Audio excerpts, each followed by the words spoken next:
Se você não leu o título desse vídeo, então deixa eu dizer pra vocês que esse vídeo é em parceria com o meu empregador, que é a Stack Overflow. Por isso que eu tô um nojo agora.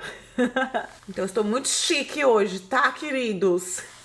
Salve, salve, meus queridos padawans! Quanto tempo que eu não gravo algo aqui pra esse canal? E esse vídeo em específico é muito especial, porque eu já faço isso todos os anos, mas ter o alvará do próprio Stack Overflow é pra mim uma honra muito grande. Pra quem não conhece Stack Overflow, eu vou dar uma passadinha muito rápida pelo site pra poder explicar pra vocês do que se trata, porque esse vídeo aqui é totalmente focado em uma coisa que a Stack Overflow faz todos os anos, que é a Developer Survey. Eu não vou explicar tudo muito a fundo, porque vai ter um vídeo mais pra frente explicando como que a Stack Overflow funciona, o que você pode fazer pra poder participar de forma efetiva. Pra quem é programador já tem um tempinho aí, já deve estar acostumado com essa página aqui, que é a página inicial da Stack Overflow. Vou abrir como um exemplo aqui uma pergunta, só para vocês entenderem como que é a estrutura da Stack Overflow. Mas tecnicamente as pessoas que estão desenvolvendo alguma coisa ou estão enfrentando algum erro, vêm aqui, criam um título, criam uma descrição e postam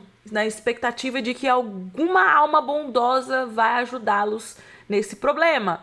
Aqui a gente tem um probleminha envolvendo Python e temos diversos comentários de usuários pedindo mais contexto nesse problema, e aí a gente tem uma resposta aqui que pode ou não ser útil. Então esse é o foco direto do site. Você faz uma pergunta e quem tem a resposta providencia ela para você. Claro que tem um monte de regras ali no meio que deixa as coisas um pouquinho mais difíceis, mas tudo tem um propósito, e o propósito final é qualidade, porque a gente quer algo que daqui a alguns anos, quando as pessoas vão fuçar, esteja atualizado e ainda tenha validade. Dito isso, a Stack Overflow é uma das maiores comunidades de desenvolvedores na internet. Então tem pessoas do mundo inteiro que utilizam esse site especificadamente para pedir ajuda e soluções dos seus problemas envolvendo programação, software e etc. E todos os anos a Stack Overflow lança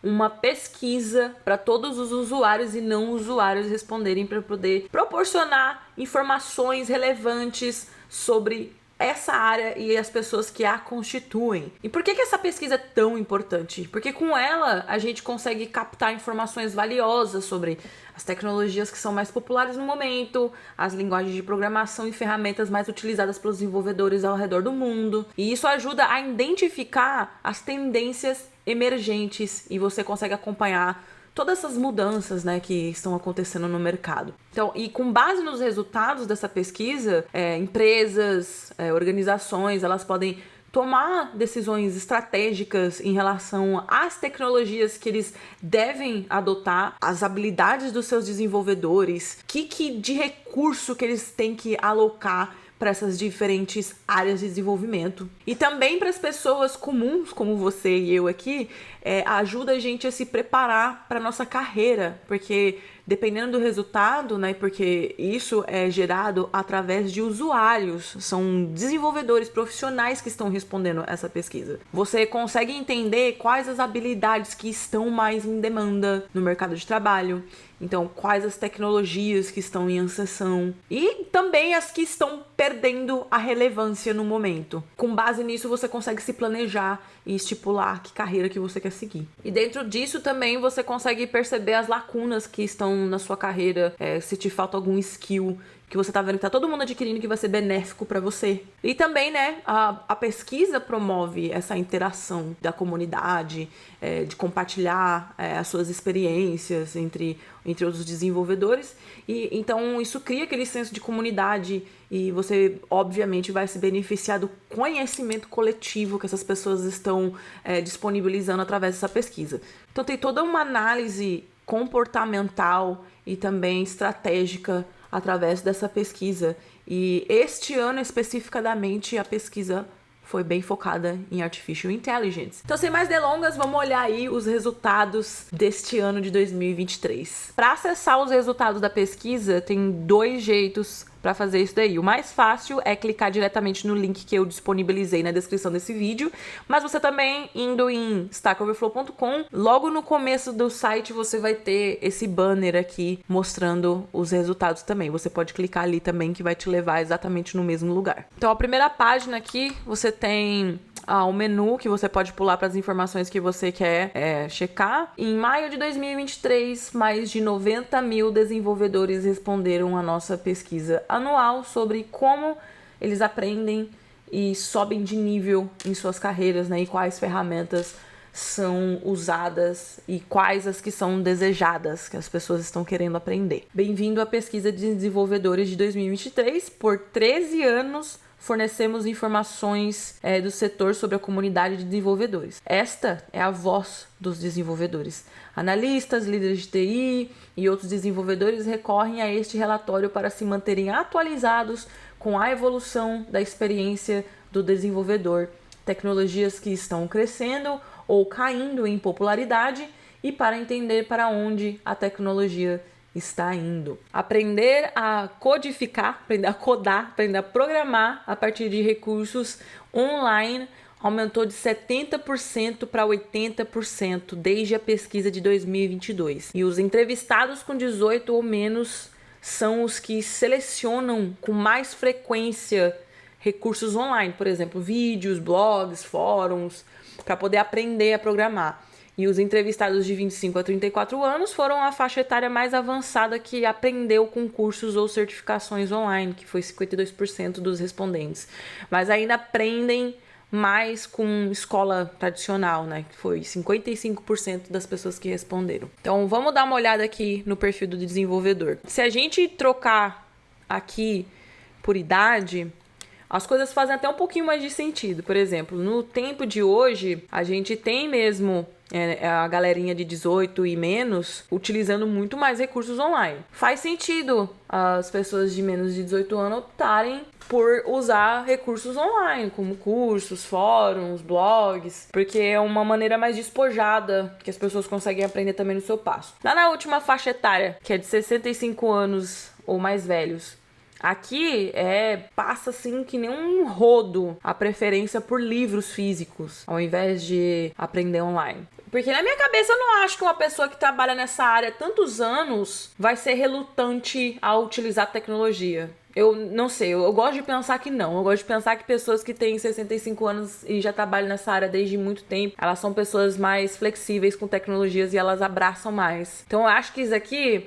são pessoas que estão mesmo na sua faixa de 65 anos, que estão aprendendo a programar agora, pra vocês verem que nunca é tarde pra poder aprender alguma coisa nova, e que pra eles é mais fácil, porque provavelmente é assim que eles aprenderam tudo na vida deles, que é através de livros, de coisas físicas, né, e não online. Isso é um critério que fica pra você, não tem método melhor. O que é melhor pra você, o que é mais confortável pra você. Pra mim, eu gosto muito de ler, eu gosto muito de coisa física, então eu sempre li muitos livros, mas curso online, pra mim, é muito mais tranquilo porque eu consigo pausar, eu consigo colocar a velocidade, né, escolher quão rápido ou quão devagar a pessoa vai falar. Mas eu tenho um pouco mais de facilidade de aprender as coisas quando eu estou lendo do que prestando atenção numa pessoa falando. Eu não sei, eu absorvo melhor quando eu estou lendo e escrevendo. Então todo mundo tem uma técnica diferente de como aprender. Então descendo mais um pouquinho aqui, a gente tem quais recursos, né? Ali é onde que eles encontram esses recursos e agora quais os recursos que eles utilizam. Aqui ficou bem claro que documentação técnica é crucial. Eu acho que eu nunca falei tanto sobre isso nos meus vídeos e posts e tudo mais sobre aprender, né? Como eu falei, isso daí é de acordo com o que você se sente confortável, mas o que vai ter mais informação, vai ser mais completo, mais deschavado mesmo a informação, sempre vão ser os documentos técnicos, porque eles explicam exatamente tudo, porque foram as pessoas que desenvolveram essa tecnologia, essa linguagem, que escreveram essa documentação. Então eles sabem todos os truques, todos os atalhos, tudo que você pode utilizar, a capacidade dessa linguagem, tá tudo ali na documentação. Então não existe recurso mais útil de todos, assim, que não seja a documentação técnica. E depois a gente vem com o Stack Overflow. Porém, como eu falei, essa pesquisa não ficou só fechada para usuários da plataforma, é para qualquer pessoa que esteja aprendendo, que já aprendeu, que trabalha, quer trabalhar ou que já trabalhou na área e não necessariamente precisa ter uma conta na Stack Overflow. Mas ficou aqui claro que 82% das pessoas que responderam essa pesquisa, quase 83%, utilizam Stack Overflow. Então ficou em segundo lugar. Então também dá para ter uma ideia de onde procurar, né, informações que são relevantes para você aprender o que você está aprendendo no momento. Também tem quais plataformas as pessoas andam utilizando mais. E aí o Udemy ficou em primeiro lugar. A gente teve 37 mil pessoas que responderam essa pergunta. O Coursera ficou em segundo. Codecademy ficou em terceiro. Eu já utilizei praticamente todas essas plataformas, tirando a Udacity e o Skillsoft. De todas elas, a que eu tenho mais gostado é a Codecademy. Exatamente porque a maioria do conteúdo deles ali do site é escrito, é em texto.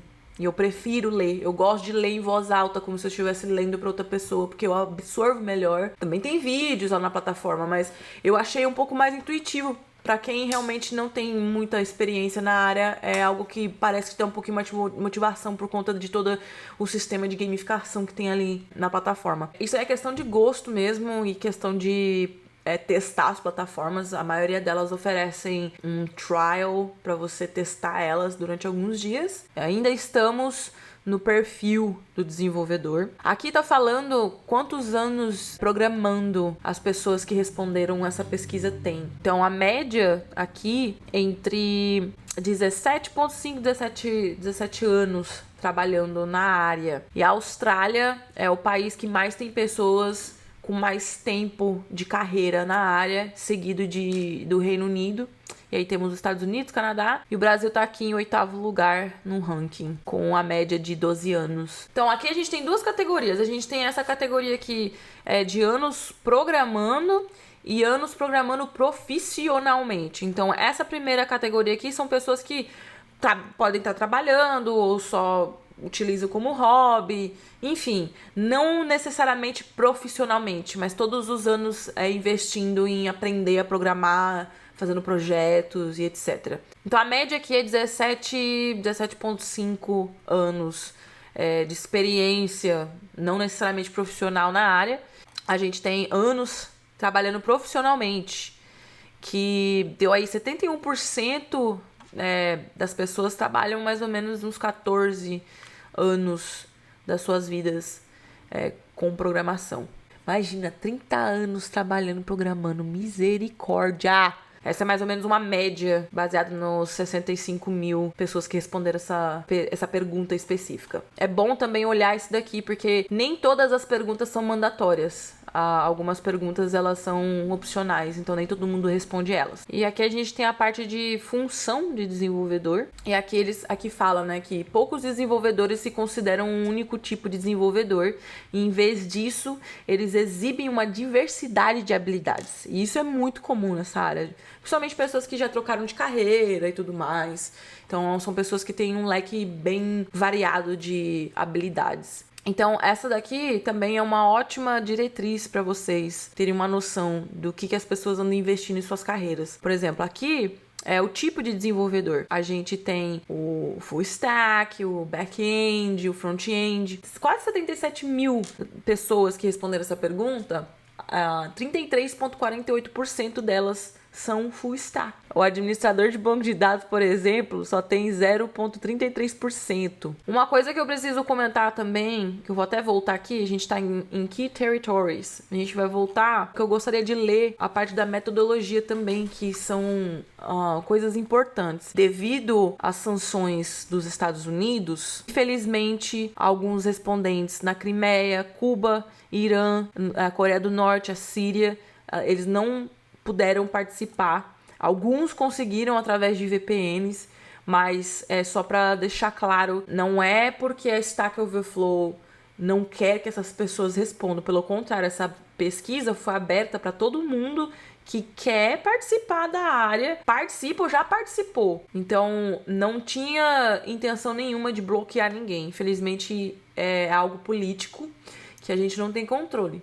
Então, a gente tem o top 10 países que responderam essa pesquisa, né? E a maioria das pessoas que responderam essa pesquisa estão localizadas aqui nos Estados Unidos, 21,21%. O Brasil tá aqui no último lugar do ranking, 2,32% das pessoas. Aí no Brasil a gente teve apenas 2.000 pessoas que responderam. Eu gostaria muito de ver esse número mudando no ano que vem, quem sabe. A maioria, né, com 37,28, tá na faixa entre 25 e 34 anos. E aí, se a gente dividir para pessoas que são profissionais já, a média é 42,9% entre 25 e 34.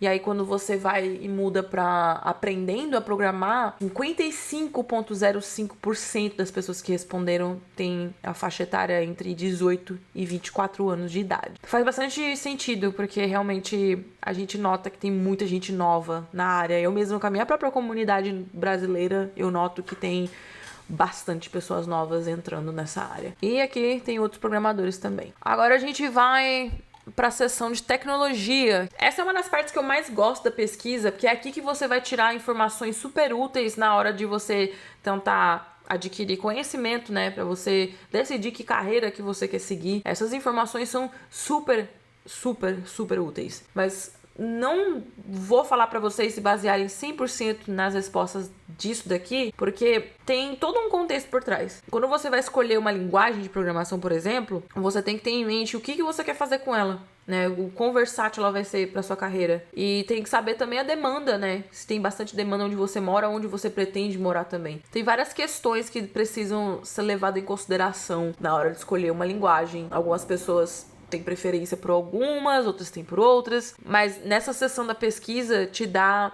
uma visão muito boa do que seguir quando você está realmente muito perdido. Cada ano exploramos as ferramentas e tecnologias que os desenvolvedores estão usando atualmente, e este ano incluímos novas perguntas sobre ferramentas de Artificial Intelligence. Em 2023 continua a sequência de sucesso do JavaScript como o 11º ano consecutivo como a linguagem de programação mais comumente utilizada pelas pessoas que responderam essa pesquisa. Então, o Python ultrapassa o SQL como a terceira linguagem mais utilizada, mas ocupa o primeiro lugar para aqueles que não são desenvolvedores profissionais ou estão aprendendo a programar. Então, algumas tecnologias subiram de posição esse ano, como o Bash, o Shell, o C, e a grande mudança, né, subindo 7 posições desde 2022 foi o Lua. E as 3 principais tecnologias dos desenvolvedores profissionais são as mesmas do ano passado: o JavaScript, HTML, CSS e SQL. Mas é uma situação diferente para aqueles que estão aprendendo a programar. O HTML, o CSS e JavaScript estão quase empatados como as linguagens mais populares para as pessoas que estão aprendendo a programar. Então, os estudantes, eles usam mais o Python do que o SQL, com 59% versus 37%, enquanto os desenvolvedores profissionais relatam usar mais o SQL do que o Python. Então aqui é todas as pessoas que responderam, de todas elas, indiferente se são profissionais ou se estão aprendendo a programar ainda. JavaScript está no topo pelo 11º, 13º ano como a linguagem mais utilizada, com 63,61%. Agora, se a gente filtrar por pessoas que são profissionais na área, o JavaScript continua sendo a linguagem de programação mais utilizada, com 65,82%. As pessoas que estão aprendendo a programar, a coisa muda. Primeiro lugar está com HTML e CSS, que todo mundo fala, mas não é linguagem de programação.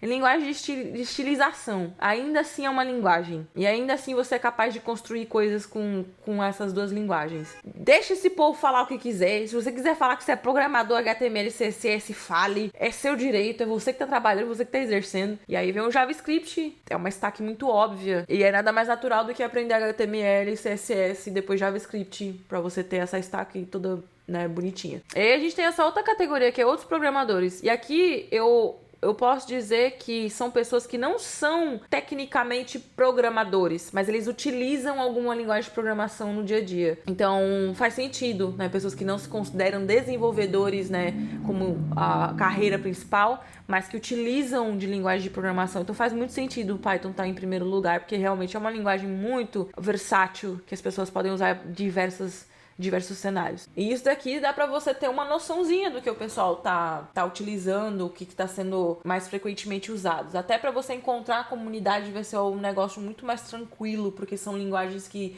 as pessoas estão utilizando com bastante frequência. Então tem bastante material online e deve ser um dos motivos das pessoas utilizarem, por exemplo, o Python, né? Por exemplo, pessoas que estão aprendendo, porque é uma linguagem que é muito bem documentada, tem muita documentação, muito tutorial, muito vídeo. Não dizendo que as outras não tenham também. JavaScript, por exemplo, pra mim, de todas as linguagens, é as que mais tem coisa cobrindo conteúdo online. Tem muita coisa online, muita. Então, este ano, o PostgreSQL assumiu o primeiro lugar do MySQL, que foi o ano passado, e de profissionais também. 49% utiliza o PostgreSQL. E para as pessoas que estão aprendendo, faz totalmente o sentido.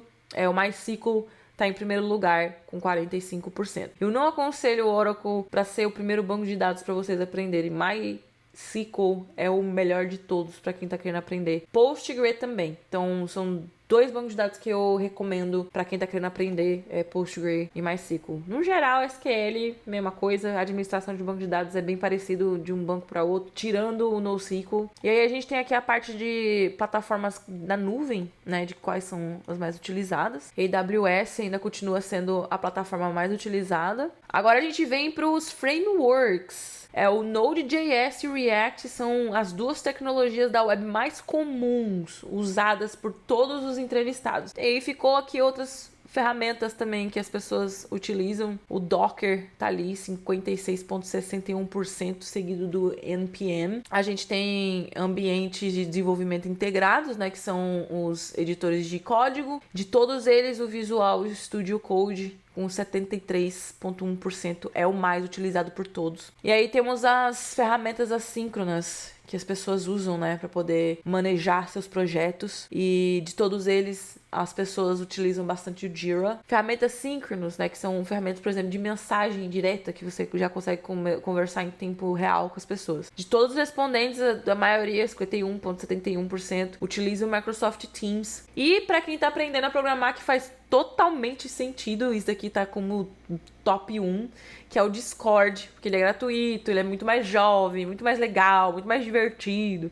O Slack é praticamente um Discord, só que mais profissional, é muito parecida a estrutura dos dois. Agora a gente vai pro lado do sistema operacional para ver qual que está sendo mais utilizado, né? Então, a maioria esmagadora usa mesmo o Windows, então tanto para uso pessoal como profissional. E agora a gente chegou na parte de AI, né? Que isso aqui é novidade na pesquisa desse ano. Ano passado não tinham perguntas relacionadas a isso. A principal escolha dos entrevistados como ferramenta de pesquisa de AI é o ChatGPT. Não tem nem como, não tem, acho que um competidor ainda a nível, até porque é algo super novo, né? Então 83% dos entrevistados usaram ano passado. Agora a gente tem as ferramentas de desenvolvimento, né? A gente viu aqui ferramentas de pesquisa. Então o GitHub Copilot é a escolha geral para a maioria das pessoas como ferramenta de desenvolvimento de AI mais utilizada, com 55% dos entrevistados utilizando no ano passado. Agora a gente vai para a seção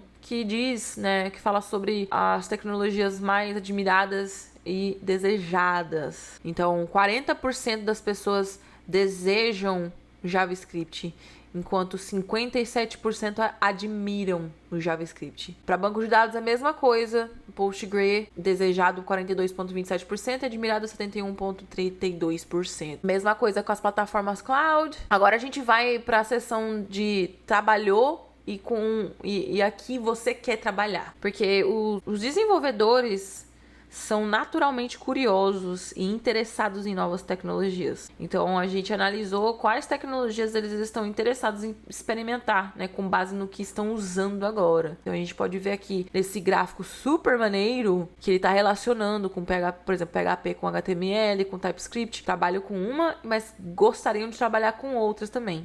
sobre os verdadeiros sentimentos, né, por trás do aumento da popularidade do AI este ano, porque realmente é o assunto do momento. Você abre seu Instagram, você abre seu Twitter, YouTube, tudo com propaganda de ferramenta de AI, você abre suas ferramentas de edição de foto, todas elas já estão tudo integradas, dá pra você gerar imagem baseada na sua imagem, dá pra você fazer edição, de botar um elefante no meio da foto, fazer um monte de coisa hoje em dia com AI. E daqui a pouco até tua mãe tá falando de AI aí. Então a gente queria saber se ela tá realmente causando um impacto real na forma como os desenvolvedores estão trabalhando, ou se é realmente só o hype mesmo, né? Porque a gente viu aí o NFT, o blockchain, um monte de coisa que ainda tem o seu valor, óbvio, né? Tem suas intenções, o Web3 também, mas que foi um hype muito grande, foi. Todo mundo falando isso aí o tempo inteiro, onde você ia. Ano passado, quando eu fui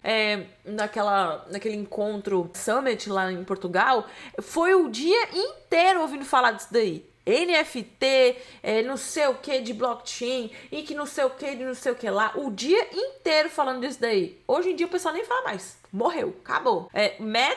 O Metaverse era o que o pessoal mais falava lá. O pessoal vendendo terreno, vendendo casa, vendendo as coisas, falando que isso daí era a revolução tecnológica. Da minha humilde opinião, o AI não é um hype, não é. Óbvio que tá no hype, porque todo mundo tá falando sobre isso daí, tá todo mundo especulando, realmente inflando esse assunto, tá? Se tornando um bagulho chato, insuportável, exatamente por causa dessas pessoas chatas. Agora, as pessoas que realmente trabalham com isso, que realmente utilizam essas ferramentas, mas só esse pessoal que fica criando thread no Twitter falando: o AI tá aqui, veja essas 10 mil ferramentas pra você incorporar no seu dia. Não é só isso, cara. Não é só isso. Não é só essas ferramentas de edição de vídeo, de edição de foto, nem nada. Tipo, AI é uma ferramenta que o pessoal tem muito medo pra caramba. Tá tratando como se isso fosse uma coisa super nova, que ninguém nunca falou sobre isso, sendo que a gente tá falando sobre isso, mano, há muito tempo, cara.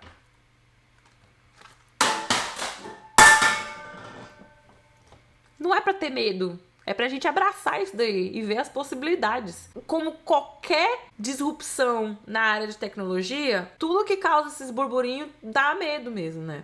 E obviamente que a maioria das pessoas que têm esses seus, né, nariz torto pra isso, algumas têm motivo super plausível e outras não. Por exemplo, o que essas empresas vão fazer com a minha imagem, com as minhas informações? Isso é um medo real, é um medo válido. A gente realmente tem que se preocupar, por isso que tem que ter regulamentação, tem que ter leis de uso, porque é um bagulho novo, é um território que, apesar de a gente estar falando sobre isso há muitos anos, né? Bem que o filme Artificial Intelligence está falando sobre máquinas, não está falando sobre assistentes pessoais, como por exemplo a Alexa. A Alexa é um assistente pessoal que está incorporado na vida de muitas pessoas. Então a gente que trabalha nessa área, a gente olha a tecnologia com um olhar diferente das pessoas que vão fazer o uso doméstico, por exemplo. Eu vejo tecnologia, como por exemplo computador, ou sei lá, uma Alexa, como uma ferramenta para te ajudar no dia a dia. Como por exemplo a automação. Muitas pessoas falaram muito mal da automação, né, com a implementação do Python e tudo mais, para poder fazer com que tarefas que eram maçantes e manuais, que a gente tinha que fazer repetidamente, agora a gente só aperta um botão e ela faz automaticamente pra gente. No mundo perfeito, essas ferramentas estão aí para poder livrar a gente dessas tarefas maçantes, pra gente poder utilizar o nosso tempo livre de forma criativa, se aventurar com as nossas habilidades, poder criar coisas novas, não perder o nosso tempo com escrevendo e-mail, por exemplo. Esse é um grande exemplo de como uma AI te ajuda no dia a dia.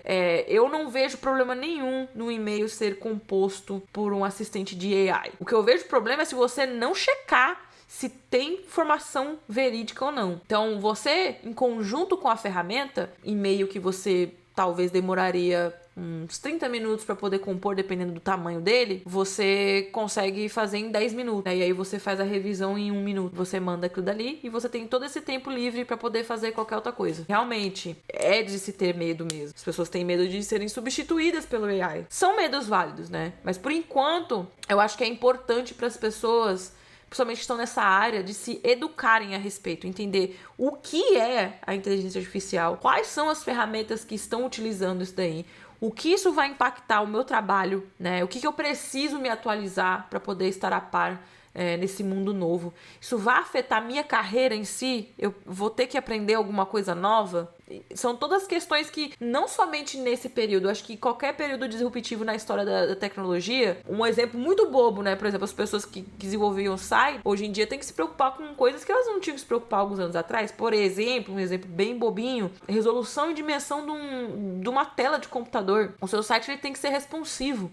E era uma coisa que as pessoas não se preocupavam tanto no começo, lá alguns anos atrás. Todo mundo que trabalha nessa área tá ciente que é um mundo muito rápido, que as coisas estão sempre se movimentando. Exatamente porque as pessoas que trabalham nessa área são criativas. Elas estão sempre pensando em meios de facilitar a vida delas próprias. E nisso que você acaba criando ferramentas super úteis. Você tem um problema, você acaba encontrando uma solução para ele. E às vezes essa solução é disruptiva, né? Como, por exemplo, o AI. Essa é a minha opinião sobre, né, o AI. Eu não acho que as pessoas têm que ter medo em primeiro lugar. Elas têm que conhecer, que o conhecimento liberta. Então, aqui a gente tem, né, o AI Tool Sentiment, né, que é o sentimento sobre essas ferramentas. E 77% dos entrevistados são favoráveis ou muito favoráveis às ferramentas de AI para desenvolvimento. E desenvolvedores profissionais são mais propensos a serem indiferentes do que aqueles que estão aprendendo a programar. Eu tô tentando refletir sobre isso daqui.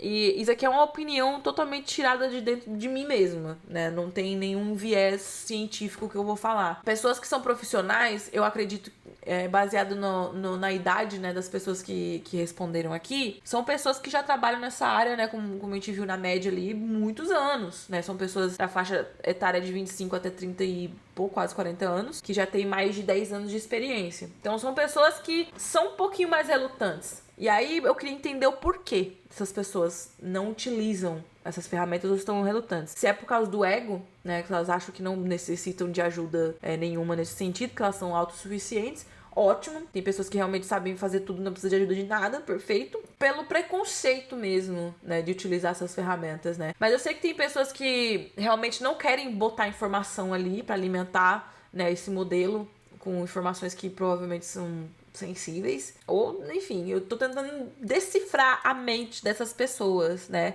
Mas eu respeito, óbvio, eu não acho que as ferramentas são necessárias para todo mundo, acho que as pessoas têm que utilizar de acordo com a sua necessidade mesmo, não, como eu falei, não depender delas. A gente precisa desenvolver as habilidades individualmente. E utilizar ela no começo, quando a gente está aprendendo, para poder validar o nosso conhecimento, perfeito. Às vezes nem as pessoas não têm condições de pagar um professor, não têm condições de pagar um curso bom, ou pessoas que entendem disso para ficar ali do lado delas, aconselhando elas. Então, essas ferramentas de AI, elas são ferramentas super úteis nesse processo de aprendizado. Mas, como eu falei, ela não vai fazer o seu trabalho. Tudo que o pessoal tá falando, ganhe muito dinheiro com AI. Porque vai substituir o trabalho do web designer. Toda ferramenta que existe, ela é tão fácil assim de utilizar. E mesmo as que são super fáceis de utilizar, nem todo mundo tem disposição de aprender a utilizar. Ou seja, ela por si própria, ela não vai fazer o trabalho de um designer. O designer tem que, no mínimo, saber utilizar essa ferramenta para poder fazer o que ele precisa. Porque ela por si só ela não vai fazer. Não sei se vocês assistiram vídeos de como funciona, por exemplo, a ferramenta da Adobe. Acho que é o Photoshop, inclusive. Que você seleciona um pedaço da imagem e você vai digitando o que você quer que apareça.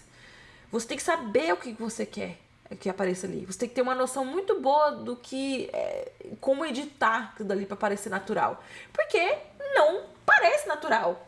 A AI ainda tem uma dificuldade tremenda de processar algumas informações e gerar informações novas do zero. Então não vai substituir da noite pro dia. Talvez algumas tarefas sejam substituídas, como eu falei, citei, para poder abrir espaço para as pessoas serem mais criativas, para fazerem outras coisas. A precisão, né, dessas ferramentas. A gente vê que, né, os desenvolvedores estão divididos, né, em sua confiança na precisão, informações obtidas pelas ferramentas. Cerca de 42% confiam na precisão do resultado, enquanto 31% ainda estão na dúvida. Agora vamos sobre salário, porque é realmente algo que eu gosto de ler a respeito. Ok, salário e experiência pelo tipo de desenvolvedor. Então aqui já tem um gráfico também ter uma visão melhor, pra ter uma ideia de quem tá no topo. Então, aqui, ó, Engineer Manager e o Senior Executive. E aí, aqui eles estão dividindo por linguagem. Alguém que tem quase 24 anos de experiência em Delphi tá fazendo aí, ó, uns 68 mil por ano. Não é tanto assim, não. E aí, comparado, ó, alguém de Delphi, que tem aí ó, mais ou menos uns 23 anos de experiência na área, tá ganhando menos do que a pessoa que tá programando em Zig com, sei lá, quase 11 anos de experiência, né? O cara tá fazendo 103 mil por ano. Esse gráfico aqui é super interessante, então eu acho que as pessoas que querem ter uma noçãozinha poderiam usar esse daqui também, porque esse daqui já conta o tempo de experiência também, que é super importante pra saber se vale a pena investir tanto de tempo trabalhando nisso. Ó o COBOL. COBOL, 19 anos, 75 mil. Triste, hein? Cadê o Fortran? O Fortran também tava aqui, né? Cadê o Fortran? Quero saber tempo de experiência. Não tá aqui o Fortran, mas tava no outro. E aí tem um monte de outras informações aqui que eu não achei tão importante de mencionar, mas se vocês quiserem dar uma lida, fiquem à vontade. Então é isso, meus jovens padawans. Esse foi um vídeo super longo, porque foi uma pesquisa super extensa, mas foi super interessante. Eu espero que tenha sido super útil essas informações que eu acabei de passar pra vocês. Espero que as pessoas que estavam com dúvidas, né, do que seguir na carreira, tenham encontrado pelo menos uma direção de onde ir. E eu espero que eu tenha trazido também conhecimento pra vocês em quesito comunidade, o quanto isso é importante, principalmente no processo de aprendizado, porque é algo que realmente é assustador. Não é fácil, como todo mundo tá falando por aí, e exige tempo, exige dedicação. E quando você tem uma comunidade de pessoas que estão passando pelo mesmo, ou já até passaram pelo mesmo, e tem empatia de ajudar umas às outras, torna o processo de aprendizado muito mais tranquilo. E me acompanhe no Twitter também, porque eu tô sempre compartilhando dicas de onde ir pra buscar ajuda, até ajudo as pessoas também quando eu tenho um tempinho também, e tô sempre compartilhando informações construtivas, junto com informações não tão construtivas assim. Então fica a teu critério me seguir ou não. Mas eu espero que você pelo menos tenha se inscrito nesse canal, porque esse vídeo foi muito longo e provavelmente vai me dar muito trabalho pra editar. Mas eu agradeço você que assistiu até aqui, você é um guerreiro, espero que tenha sido super útil esse vídeo pra você. E se foi, então deixa seu like aqui, porque é um ótimo indicativo que o vídeo foi útil. E também não deixa de compartilhar nas redes sociais também, porque isso daí me dá uma força e também uma motivação. E é isso. Um beijo e até a próxima.